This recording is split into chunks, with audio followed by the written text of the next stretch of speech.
Hey, welcome to another episode of Big Reports in 5 minutes. I hope you're enjoying these as much as I enjoy doing them.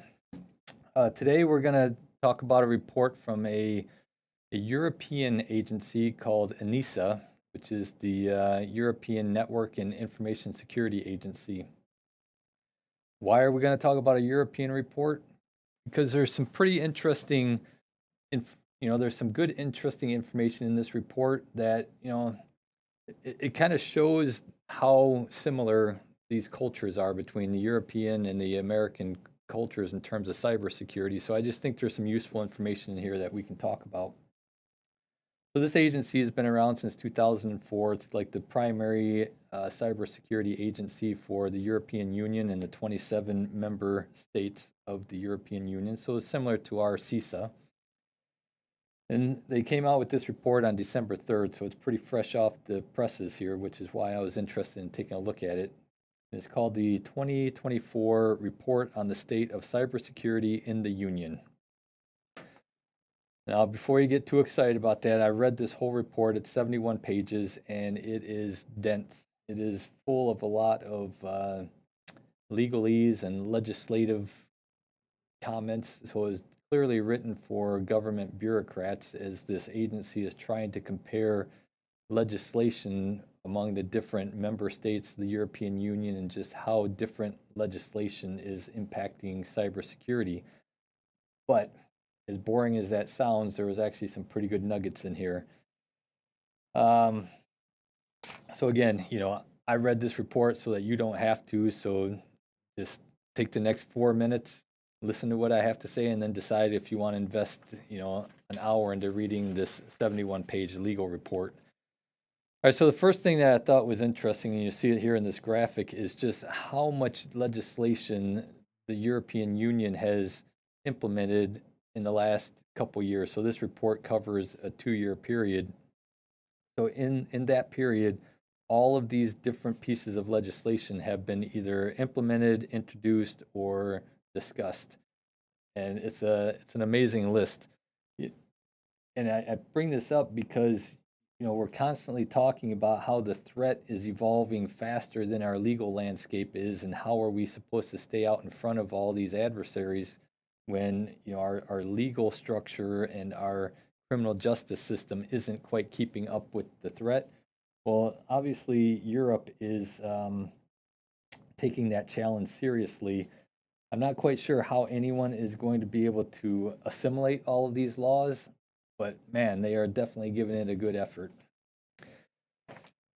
And then beyond the legislative piece of it, it does get into some statistics around cyber attacks in Europe. And I thought this was pretty fascinating too. We're always talking about ransomware being the number one cyber attack that's going on. And this study shows that, at least in Europe, DDoS is definitely on the rise. And there's another chart that goes along with this one that just shows the steep incline in the number of DDoS attacks over the last several months that were covered by this report. So this is going from July 23 to June of 24. I just found it very interesting that DDoS was making up that percentage of their cybersecurity attacks. And a lot of that is being driven apparently by hacktivist attacks. And, who knows if this is related to Middle East strife or what, but, interesting. Then, the next thing that I found that was pretty intriguing was the fact that they're talking about the skill set of the members or the citizens of the European Union. And as we go towards this digital economy, this report says that only 46% of Europeans do not possess the basic digital skills needed to fully participate in society.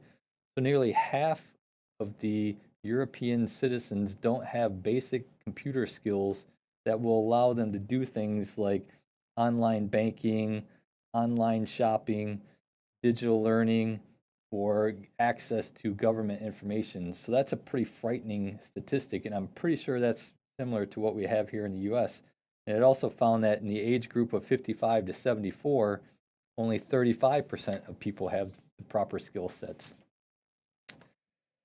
Then as we wrap up, I just want to talk about, one last piece. We're constantly hearing about the lack of skilled cybersecurity professionals out there.